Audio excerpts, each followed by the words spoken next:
Hello everyone, welcome to my online class. मैं प्रियंका गुप्ता आज आपके साथ डिस्कस करने वाली हूँ गृह व्यवस्था के महत्व और आवश्यकताएं। तो गृह व्यवस्था के बारे में हम बात करेंगे आज कि गृह व्यवस्था के महत्व क्या है और उसकी आवश्यकताएं क्या है। तो माय डियर फ्रेंड्स, जैसे कि हम जानते हैं कि गृह व्यवस्था जो है वो एक ऐसी व्यवस्था है जो प्रत्येक घरों में अप्लाई की जाती है, प्रत्येक घरों में अपनाई जाती है। गृह व्यवस्था के अंतर्गत विभिन्न प्रकार के साधन प्रत्यक्ष या परोक्ष रूप से अपनाए जाते हैं, जिसके कारण गृहिणी व परिवार के सदस्य अपने कार्यों को कुशलता पूर्वक करते हैं।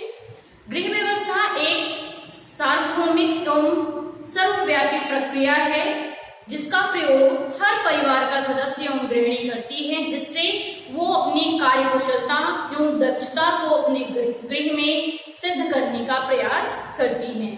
गृह व्यवस्था के अंतर्गत विभिन्न प्रकार के संसाधनों का प्रयोग किया जाता है, जिसके द्वारा गृहिणी अपने समय व श्रम की बचत करती है। गृहिणी अपने समय और श्रम की बचत के लिए विभिन्न प्रकार के आधुनिक उपकरणों का भी प्रयोग करती है, जैसे टोस्टर, इलेक्ट्रिक केतली, washing machine, dish wash, solar cooker, विद्युत कुकर इत्यादि। ये सारे जो उपकरण हैं, इन सब का प्रयोग करके गृहिणी अपने समय व श्रम की बचत करती है, साथ ही साथ अपने परिवार के सदस्यों के साथ बचे हुए समय का सदुपयोग करती है।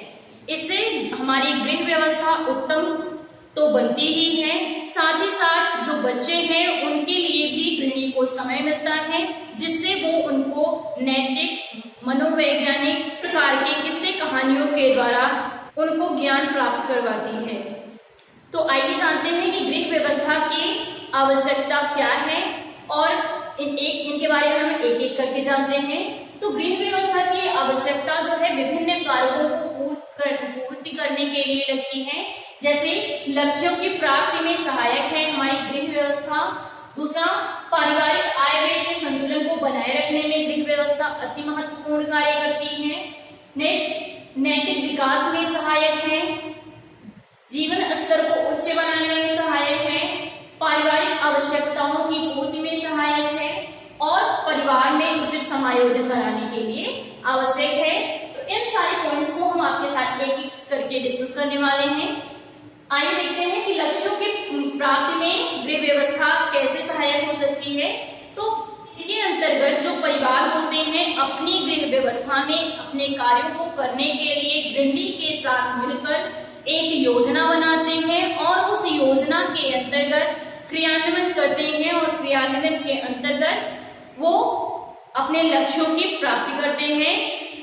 लक्ष्यों की प्राप्ति ऐसे ही नहीं होती, बल्कि क्रियान्वयन करते समय वो समय समय पर अपने कार्यों का मूल्यांकन भी करते हैं, जिससे उनको ये पता चलता रहता है कि उनकी कार्य व्यवस्था उत्तम प्रणाली की है या उनकी कार्य व्यवस्था उचित रूप से संचालित हो रही है कि नहीं। यदि उनमें कोई व्यवधान आता है तो परिवार के सभी सदस्य गृहिणी के साथ मिलकर उस पर वार्तालाप करते हैं और उस समस्या पर परिवार के सभी सदस्य अपने मत देते हैं और उन सभी मतों को कंक्लूड करके एक सॉल्यूशन बनाया जाता है और जिसे ही इम्प्लीमेंट करके अपनी गृह व्यवस्था को सफलता की तरफ ले जाया जा सकता है। नेक्स्ट वन, पारिवारिक आय व्यय में संतुलन बनाए रखने में सहायक। तो जैसे कि हम जानते हैं परिवार के जो सदस्य हैं उनके द्वारा प्राप्त की गई आय ही पारिवारिक आय कहलाती है। तो जितनी गृहिणी है वो हमारे परिवार में महत्वपूर्ण भूमिका निभाती है, क्योंकि घर के बजट को तैयार करने से लेकर घर के बजट को के सदस्यों पर और घर में इम्प्लीमेंट करने का कार्य भी उसी का होता है।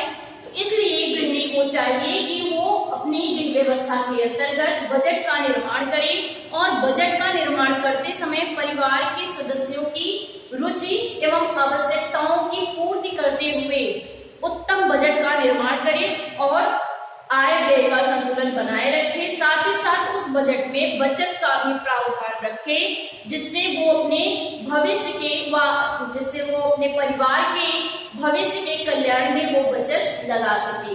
नैतिक विकास में सहायक, गृह व्यवस्था के अंतर्गत परिवार के जो लोग होते हैं और उस परिवार में जो बच्चे होते हैं उनके ज्ञानवर्धन में गृहिणी का भी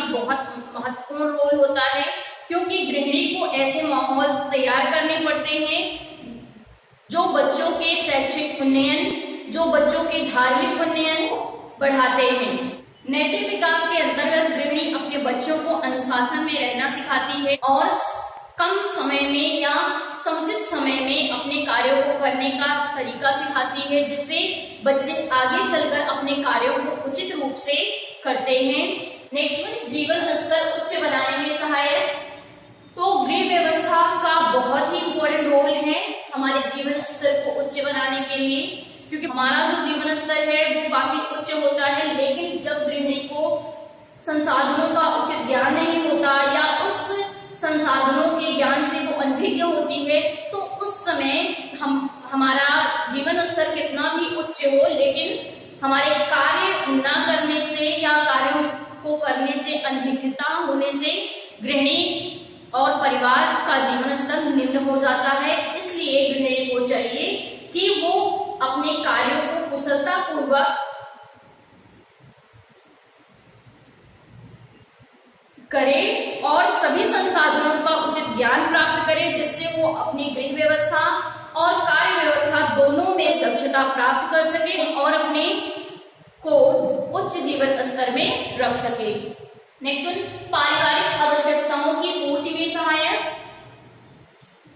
तो गृह व्यवस्था के अंतर्गत परिवार के जितने भी लोग होते हैं उनकी जो आवश्यकताएं होती हैं वो अनंत होती हैं। आवश्यकताओं का अंत कभी नहीं है, आवश्यकताएं हमेशा अनंत होती हैं, जिनकी पूर्ति होना भी आवश्यक है।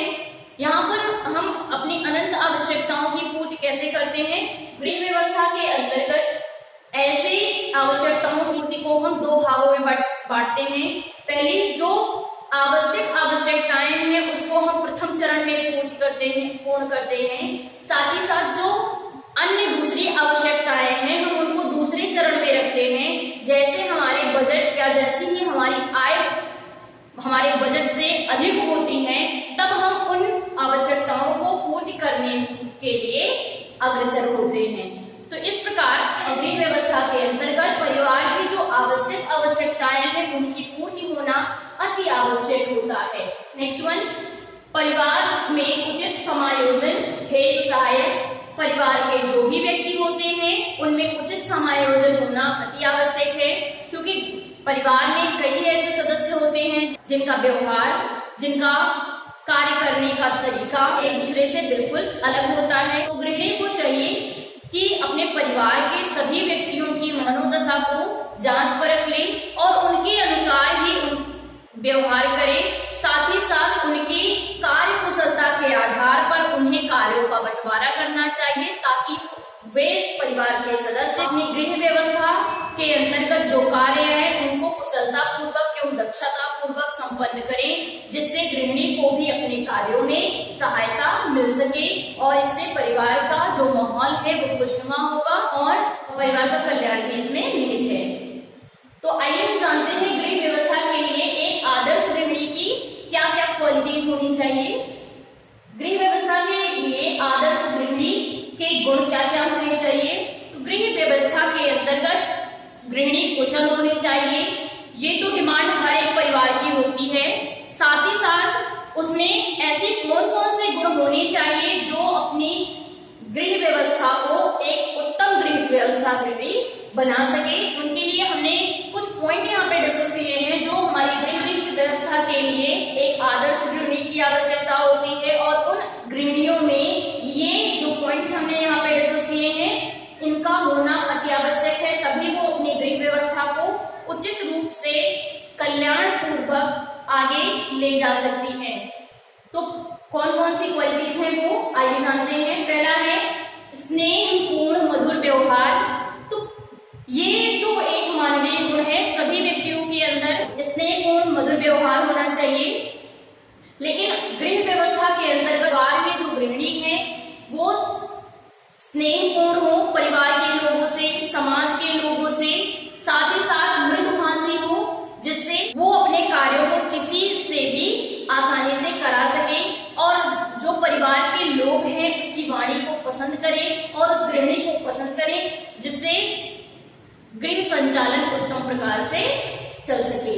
सहनशीलता एवं धैर्य, गृहिणी का दूसरा कैरेक्टर होना चाहिए कि गृहिणी सहनशील हो, साथ ही साथ धैर्यपूर्ण हो, क्योंकि परिवार में बहुत सारी ऐसी स्थितियां आती हैं जिसमें सुख व दुख दोनों आते रहते हैं। तो उसमें गृहिणी को चाहिए कि वो सहनशीलता के साथ इन परिस्थितियों का सामना करे, साथ ही साथ अपने धैर्य को बनाए रखते हुए अपने परिवार के लोगों के साथ एकजुट होकर कार्य करे, जिससे गृह व्यवस्था को उत्तम बनाया जा सकता है।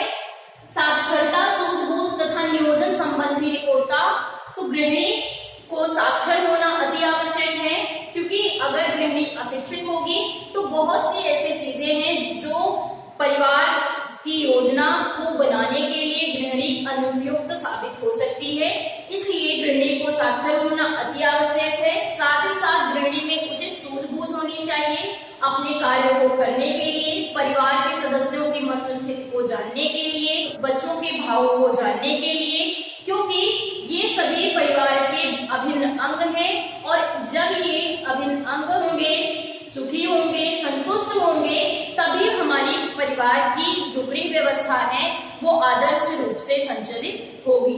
साथ ही साथ गृहिणी को अपने कार्यों की योजना बनानी आनी चाहिए और अपने कार्यों में निपुण होना भी अति आवश्यक है, जिससे वो कम समय और कम श्रम में अपने कार्यों को कंप्लीट कर ले, अपने कार्यों को पूर्ण कर ले और गृह व्यवस्था में उत्तम रोल प्ले कर सके। नेक्स्ट वन पॉइंट है स्वास्थ्य शरीर और हंसमुख स्वभाव।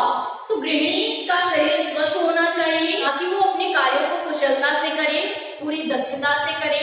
साथ ही साथ गृहिणी को हंसमुख स्वभाव का होना चाहिए, जिससे परिवार के सभी सदस्य उससे दोस्ताना मिजाज में मिले रहें।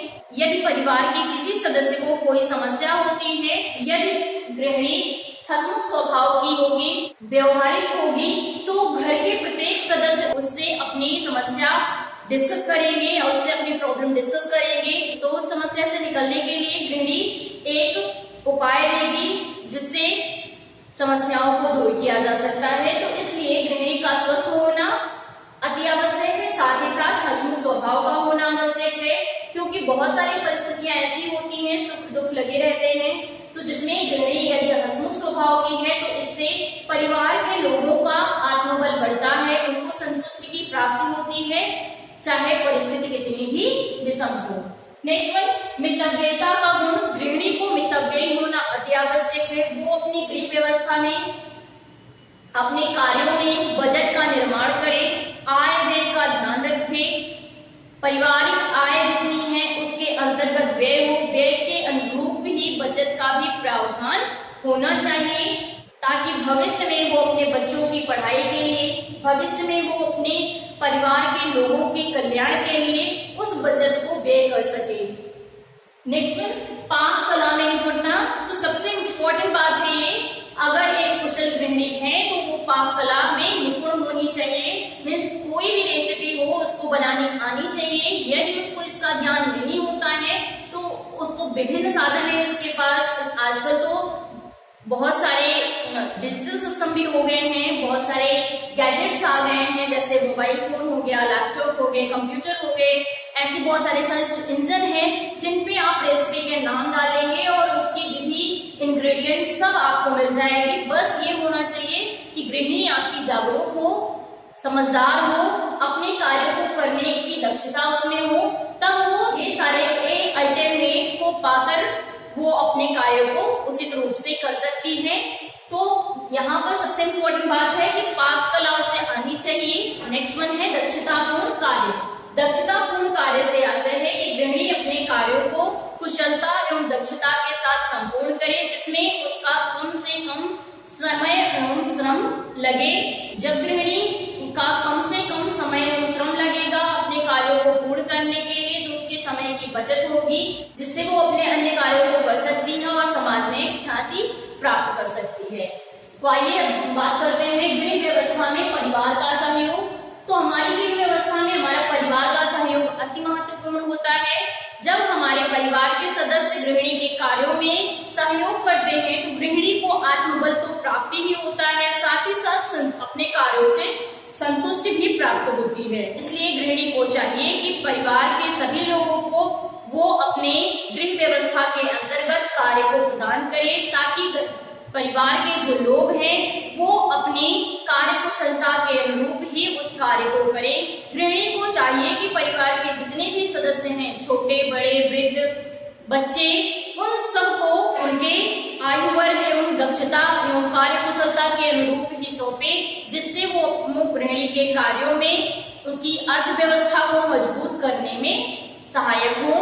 गृहिणी के बच्चों को भी यह ध्यान देना चाहिए कि वो अपने माता के कामों में बढ़ चढ़ के हिस्सा लें, उनके बजट को बनाने में उनकी सहायता करें, जिससे परिवार की गृह व्यवस्था को सुचारू रूप से चलाया जा सके।